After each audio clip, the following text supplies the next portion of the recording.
A lot of people get tripped up by a second album, Yeah. intimidated by it, hmm living up to what they made on the first record. That doesn't seem to have been a problem. No, I think for me especially, Ordinary was such an anomaly. It's Mm, such a song that I think at the right time, it was the right song.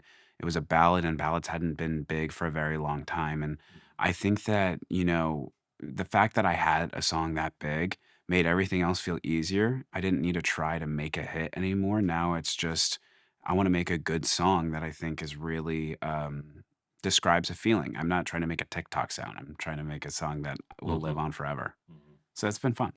I mean, you made this in, you said about a year. Yeah, about a year on and off. Yeah, We started the process for this album in December last year, maybe okay. maybe November. You've been writing with the same guys for how long? Since the beginning, about I want to say 5 years now that I started working with the same. He was the first producer I ever worked with. He Right, taught me how to play guitar. right. His name is Adam, and he's been my producer ever since. I don't really go anywhere else. How many of there are you in the songwriting process? Including myself, there's four. We have a group chat. We talk every day, all the time. I have a book, and I write all these song ideas, and we get together on my off days and just Yeah. write. I imagine it begins differently every time. Yeah, it does. It just depends on what we're writing about. How do you decide what you're writing about? Whatever we're feeling. I think it's so important, when in this industry, especially, I don't know how many other people work, but you go into a room with a bunch of strangers and you Yeah. kind of just try to feel it out. And I think what's really important is I don't do therapy, I write songs. And I have a book and I write down how I feel. And Yeah. I'll walk into the room with my friends to write a song, and we may be planning something or they might have ideas. And I'm just like, this just happened in my life and I need to talk about it. And can we talk about it? And while we talk about it, I'm playing guitar and they're playing piano and someone's singing behind what I'm talking about. And it just becomes the soundtrack to my emotions. And I think that's why it's conveyed so well in the songs, especially. I think the biggest thing for me has always been making the song sound like grief or sound like a breakup. When you listen to that, am I selling that, And I think that's how they start. Has that always been true for you? That songs became soundtracks to your emotions? Yeah, I was 14 when I tried to write my first song, and my dad had passed away when I was 9. What made you write that song? When my dad died, I didn't feel like that was real. I felt like, yes, my dad was gone, but I didn't understand what that meant, right? Yeah. What does it mean to have a dead dad at 9 years old? I Yeah. barely understood anything. And I was 13 or 14 when it hit me that my dad was gone. I watched my little sister go to a daddy-daughter dance without her dad. And I started to think about how different my life was from the people that I went to school with, and how different my life was with having an alcoholic mom who wasn't present. And I realized so many things were stacked against me. And the one thing that I grew up loving and my dad loved was music. And I went to a piano that we had in the living room, and I just started playing chords or trying to figure out what a chord progression was, and started just singing or feeling like my whatever was going on in my life. And that's when I fell in love with the act of songwriting and talking about it. What was your first song about? First song I ever wrote was called One More I Love You. It's the first song I ever put out. I wrote it when I was 15 years old, and it's about not being able to have closure with my dad when he left. And I was Right. just wishing I could have said one more I love you, because Right. the night that he died, or the morning he died, that night prior, I was in his room and he was loopy. He was, on his deathbed, and I was messing with him because he was out of it. And I think, obviously I was 9 years old. I don't regret anything, but I definitely wish I would have been able to tell my dad I loved him, So I wrote that song. Kind of on the nose if you think about it. Yeah. When my dad died, when my dad was alive, he loved talent shows. He loved And you had a lot of them in your family. Yes, he loved watching us. Every Friday we would do these talent shows. We had a room specifically for music and be able to express ourselves. Yeah. My dad loved it. He would watch us. He had this tape recorder and he'd film everything. And when he died, the music stopped. My mom just didn't want to hear it. And it was just something so sad where this outlet for us to be able to talk about our feelings and get it out all of a sudden disappeared. And I tried to do talent shows after that. And I was so nervous and terrified, and I would have the worst stage fright. And so it just killed me. So what did writing that song do for you? That first song? It allowed me, I think, to have the sense of confidence to be able to think that I could do this. Because when I put it out, I was 21, right? So I wrote it when I was 15, but I held on to it just because interesting. I didn't think that it was something I could do. I was constantly told no. My mom was not supportive. I had a choir teacher in middle school who told me I should probably think about doing something else. And everywhere I kind of looked, I was a heavily bullied kid. And putting out a song so vulnerable like that, to me, kind of just opened the floodgates for anyone to kind of pick on me. You know, there was a time I was playing handball, and I remember it so vividly, where this kid and I got in a little shouting match over a game, and he goes, "At least my dad's not dead." And immediately from then on, I'd never wanted to talk about it. And so putting out a song like that kind of seemed like giving those kids ammunition in a way. And when I was 21, my wife had convinced me to post a singing video on the internet, and it blew up, and I put out "One More I Love You," and it was everything I ever needed to kind of pursue that. You write about your father again on this album. Everywhere. He's everywhere in that His album. voice is everywhere. WILDCHILD itself is what he used to call me as a Yeah. kid. I know why he called me WILDCHILD. Oh, God, yeah. I Okay. was a menace as a child. Yeah. I know why I was bullied, but like, I get it. Like, I wanted to be the attention guy. So I would climb everything. I would jump off stuff. Yeah. He'd put a camera on me, and I was doing a flip onto flat ground and eating crap. Yeah. Like, I was a wild kid, and I definitely gave my parents a lot of trouble. And so that's where it came from. It's a really pretty song. Thank you. Yeah, it's really lovely. Thank you so much. I'm curious where music has taken you, or how it has taken you through this grieving process that you're clearly still going through, and may go through for a long time. I don't think I'll ever stop grieving the loss of my parents. I think there's something so special about loss and love. Do you feel like you've moved forward in the grieving process through music? Yes. 1000% yes. It has allowed me to be able to try and find words for something that's so inexplainable, like grief. Yeah. You know, I say this every night. I, to this day, still look in the crowd trying to find my parents. And I think it would be the coolest thing in the world if one day they just showed up. It's never going to happen, but there's that piece of you that hopes. You keep experiencing it, but sometimes from different directions. Oh, I'm going to be so broken when I become a father. You know, like, imagine holding your child and realizing that's what it felt like when my dad held me, or all these things. And then you start to think about that fear that person must have had when they realized that they were going to die, and what that was like holding you at that time. You know, my dad left these videos, and watching these home videos, you start when I'm born. And you can see this energy of like, this is exciting. I can't wait, to reflect on these moments. And you start to see by 2005, when he realizes it's terminal. And you start to hear the voice change. And all of a sudden, when he's talking to us and I turn around and I go away, he's still talking to us because he knows we're watching the videos. Oh, And he's talking to me now. Wow. And it's so heartbreaking because Yeah. you want to tell that kid to turn around and hug your father, but instead I'm so busy playing water guns and all these cool things my dad had given me to watch us with excitement. He lived just watching us to be excited and to be happy. And it's a little weird now watching back, going, you're not talking to me there, you're talking to me now. Yes. It's really interesting and heartbreaking. But amazing that he did that for you. It allows you to have this sense of closure that I think is really unique to my situation. A lot of people have, loss, and whether they get to say goodbye or not, or maybe they didn't get to meet the person that they have lost. But for me, I get to have this weird sense of closure where my dad left me letters, and he was so intentional about the things that he did. I try to learn about him every single situation, whether I'm in a town that he lived in, or I meet someone who was a frat bro with him, and I ask them questions to get to know who my father was, and it's really cool to see the comparisons. He left you and all your brothers letters, right? Yeah, so my brother, my two sisters, we all got our own letters. So when did you finally open yours? I read my letter for the first time 5 months ago. Really? Yeah. Why did you wait so long? I couldn't bring myself to read it. I was 9 when I got it, and I didn't understand anything, and when I started to have all these emotions, there was part of me that just wanted to be in denial. I wanted to push that away. I started to forget a lot of things about my dad, and I kind of didn't want to know. It was easier that way. And as I get to this age where, I'm married, I want to start a family. I think that it's right for me to understand who my dad was. And, I hear so many great things about my dad is I want to know who this guy was and how I can love my kids the way he did. And I read the letter at his grave with him. And I think that was just the most beautiful thing in the world where I got to have that conversation. And it's cool to read how he writes and, the words he uses because it's very similar to mine. And I didn't really get to know him that well. And somehow him and I have very same similarities, Right. But yeah, it was crazy. He was very on the nose and he knew a lot of stuff that I was like, are you watching me right now? How is this possible? How long was the letter?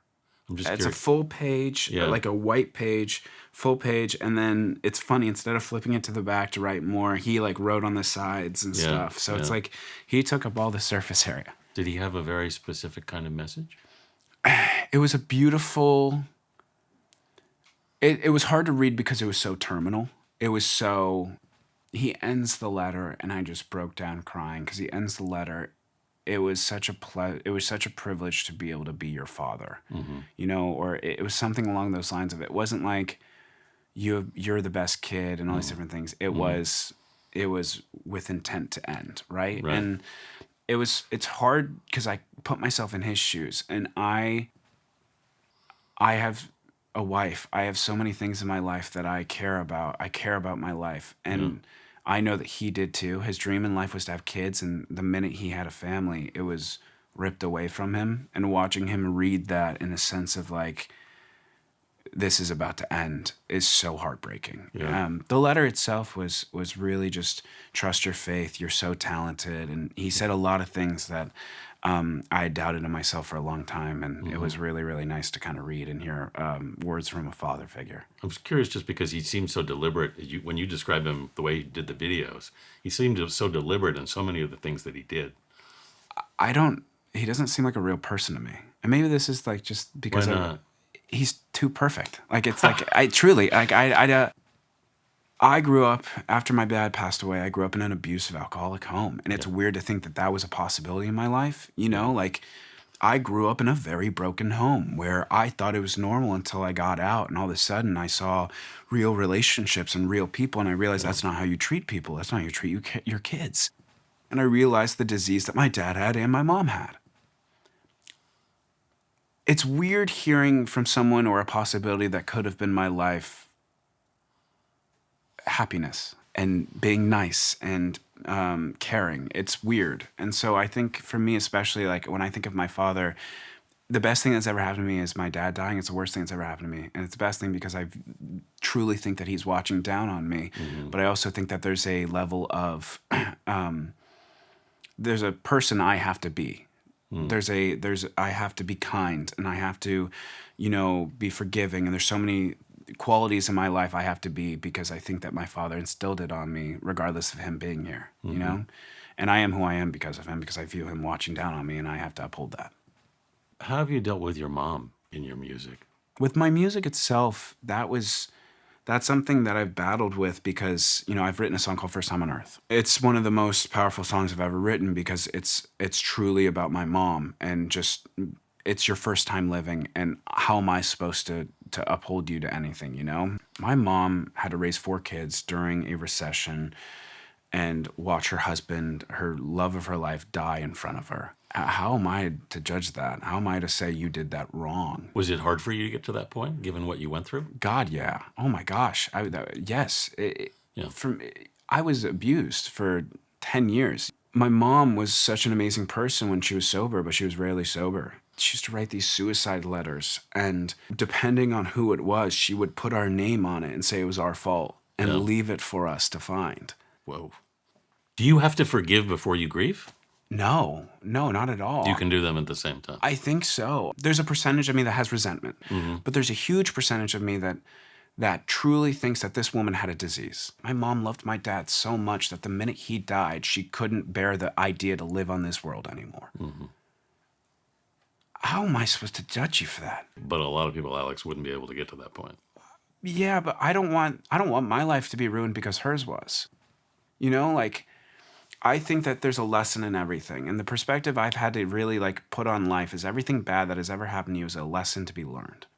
In everything. You know, my dad passing away, my mom dying, even a breakup, something as trivial as that. Like, I think that every single time something happens to you in life, and I guess this is my dad talking, but it teaches you something about yourself and how you can continue to live your life.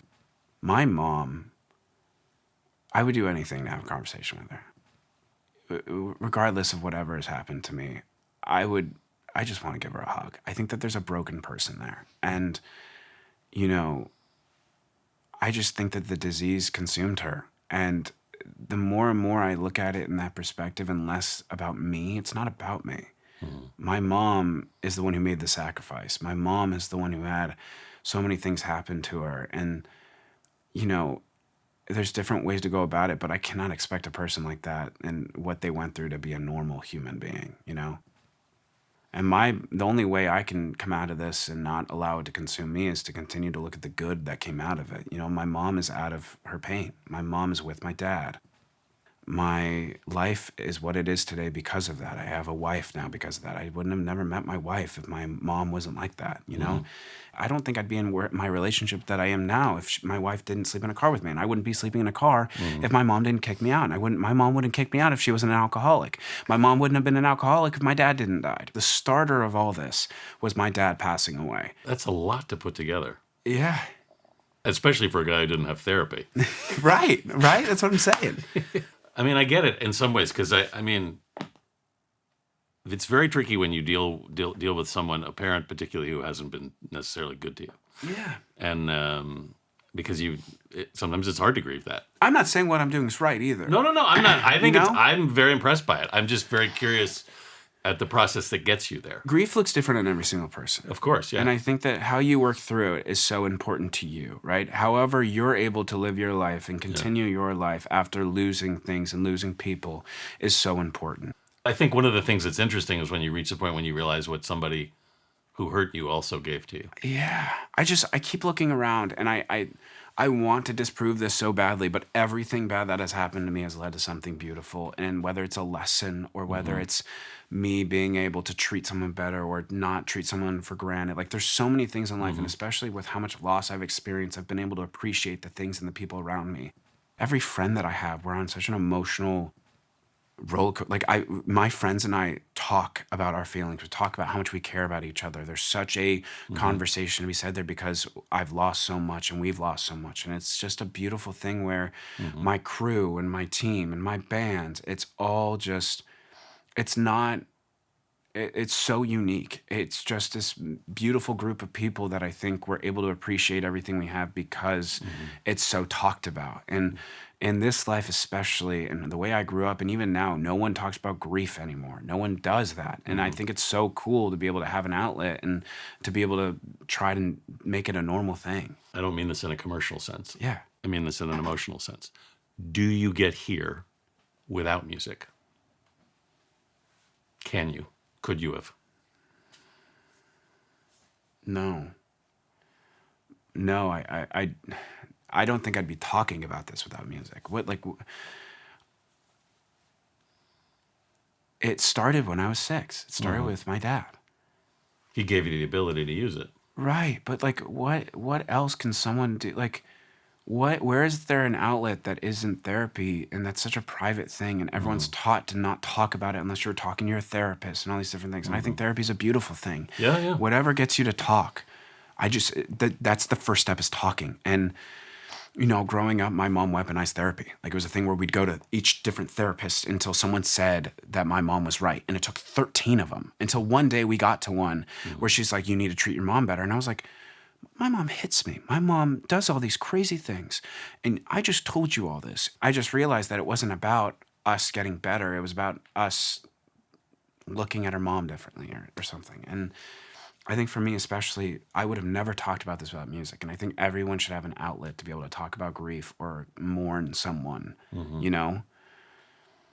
There's camps. There's so many things that I went to a camp and I had so much fun and I got to sing in front of a bunch of people about my dad, you know, as a kid, and you got a big brother and you got to go, you know, talk to someone who also had lost someone and they seemed like they were doing all right, you know?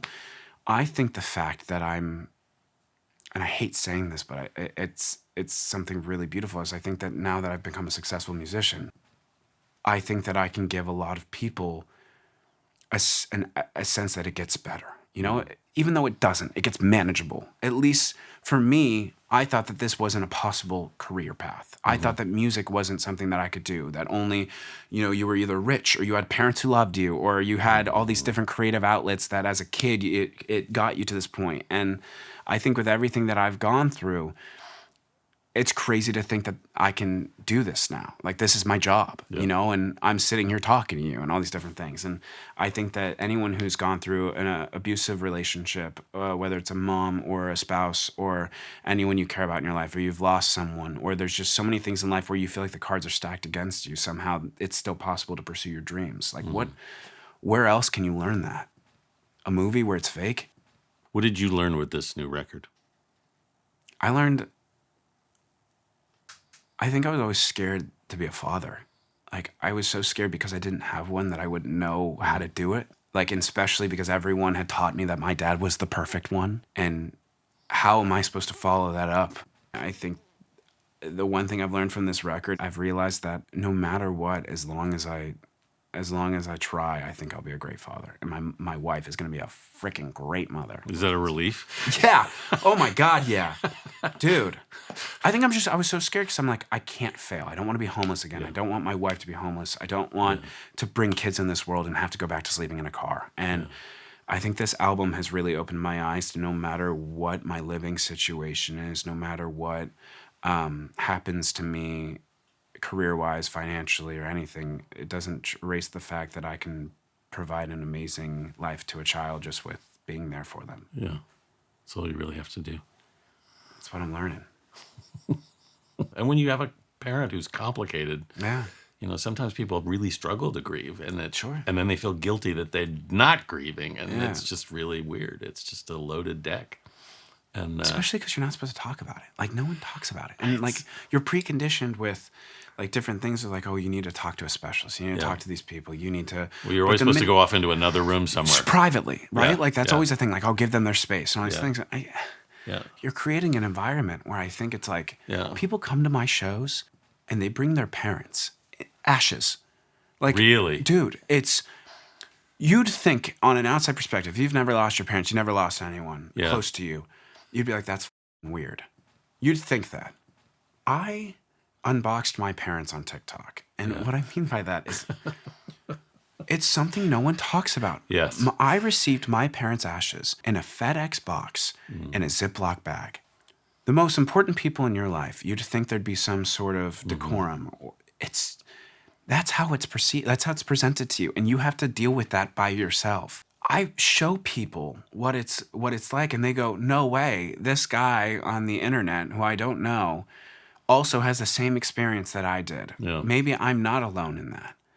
People bring their parents in. Like, I got a Play-Doh, it was a Play-Doh case that they put their parents in a bag inside of. Mom and dad both up and they asked me to sign it in front of 15,000 people. That thing allows that person to talk about their family. It allows them to make jokes. It allows them to be able to keep that person alive. Because the more you don't talk, the more you don't write about them or sing about them or do whatever it is that you do, you're going to forget. I started to forget the way my dad smelt. I started to forget the way that he looked or sounded because I ran away from it. And I didn't talk. Yeah. And every song that I sing keeps my family alive. Yeah. And that's the coolest thing about the show. It's the coolest thing about tour is, it's sick. We're playing arenas. But it's finding family. I'm finding people on the road who relate to this, who are grieving. It's much more than just singing some big song at the end and having confetti. The show is special because I talk with people and we talk, and there's a huge moment where I talk about grief and everyone raises their hands, and it's this beautiful moment where everyone in the room, even the boyfriends dragged by their girlfriends, are sitting there going, oh, I actually relate to this. I don't even like this type of music, and I relate to what this guy's saying. So everyone gets something out of it, you know? And that makes a big room very small. Yeah. It doesn't feel like 15,000 people. It feels like 12. It really does.